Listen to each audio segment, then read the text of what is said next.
Welcome back to Fast Market here on the Schwab Network. It's time for our cash tag segment. For that, let's bring in our next guest. That's going to be Landon Swan. He's a co-founder of LikeFolio. Welcome back to the show, Landon.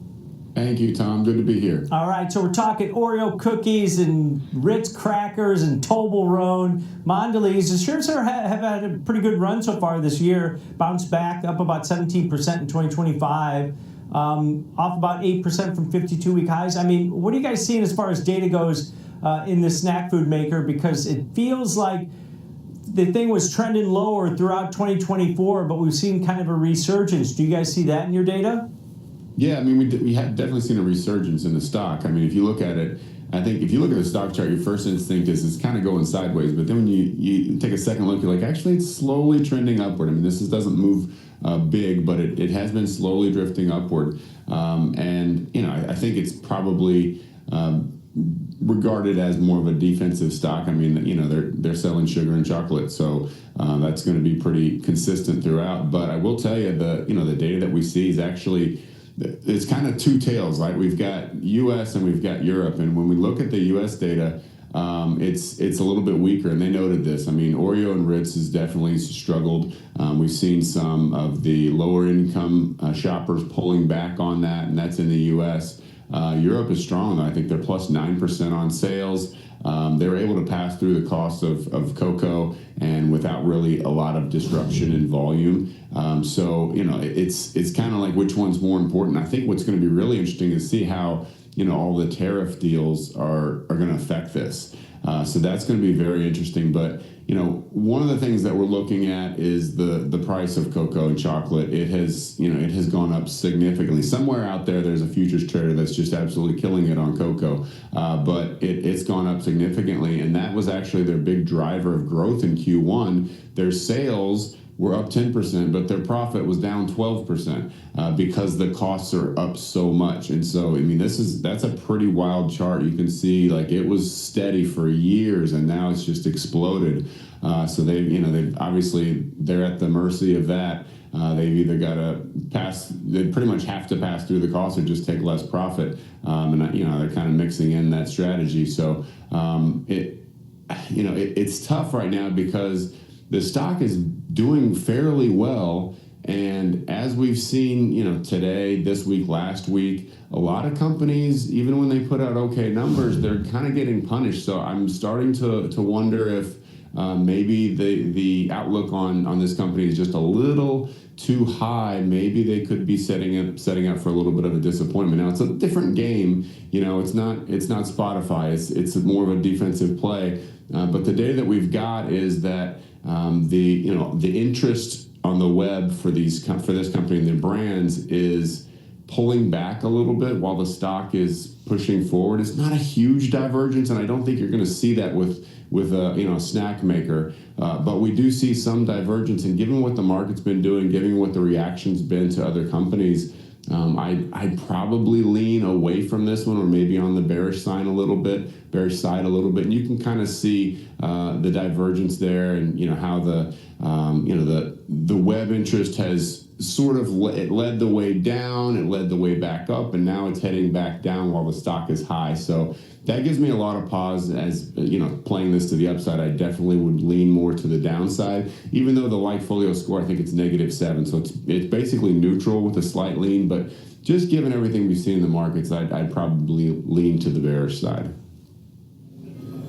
You know, Landon, I read 3 analyst reports about Mondelez, and for our viewers, Mondelez, Oreos, right? Oreos and Ritz crackers, and each one of them mentioned the record prices in cocoa are affecting this company's profitability. And even though for year to date, it's about in line with the consumer staples, you mentioned their gross profits last quarter down 12%, adjusted earnings per share down 18%. So this is a company kind of suffering under these the commodity prices for cocoa. I didn't realize it's in so much of what they make. So they are dependent on cocoa futures. You're exactly right. So what does that mean? Well, the stock has been relatively flat. Can it stay here if they miss again on earnings like they did last quarter? There's the question, Landon. But is there anything else you see? I mean, everything I read, the discussion about cocoa dominated the articles, Landon.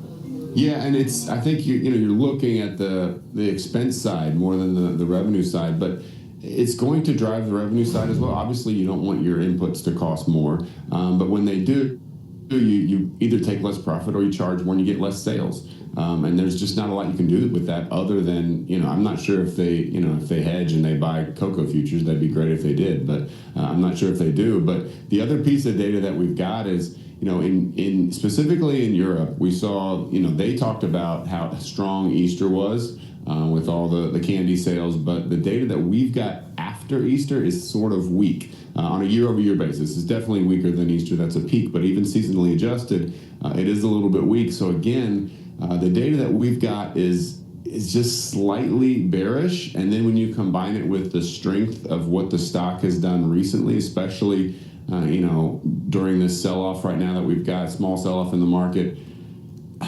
to me it feels like it's being set up for a bit of a disappointment where it's going to take really big numbers to come out and surprise to the upside and send this one higher. So I think the smart play is definitely betting on the downside. Yeah, it's had a nice run so far this year, as I mentioned, 17%. But Landon, real quick here, have you guys seen any data on impacts? And it seems like this would be right up its alley. Anything from the GLP-1s on a company like Mondelez? Because it seems like it'd be straight in the crosshairs of somebody trying to lose weight or not eating as much. Is this and maybe fast food places? Yeah, I tell you what. So we traditionally have looked at Pepsi as the sort of the telltale on that one. But I think this is another great company to look at. What we don't see are people really talking about. They don't say I got Ozempic and now I'm snacking less, right? But we see it in the data. We see people buying less or talking about buying or sharing less. And for whatever reason, we haven't seen it so much in Pepsi, but we've seen it here. So maybe I really can't explain it, frankly. I mean, they're both selling carbs, they're both selling sugar. It's the same kind of products, but we are seeing more weakness in Mondelez than we are in Pepsi when it comes to the snacking side of things. So you guys tell me what that's all about. I don't know, but maybe the GLP-1s are part of that. A lot of the data also suggests it's cost, and people are just trying to cut back a little bit. And if you're going to cut back at the grocery store, what better place to start than Oreo and Ritz, right? So maybe that's it. I know that they've done a lot with the multi-packs and the fresh snacks. They're trying to get value in there, but they just haven't seen a big boost in volume from that. So they're trying to solve the riddle, but they just haven't figured it out just yet. Yeah, I think they're figuring it out, Landon. Same cost, less product in their packages. That's what they've all been doing, I'm guessing, and that helps margins. All right, great stuff. As always, Landon, have a great day. Thanks, Tom. Thanks, Kevin. All right, that's Landon Swan, co-founder of LikeFolio, breaking down the data on Mondelez. It's had a good snapback run.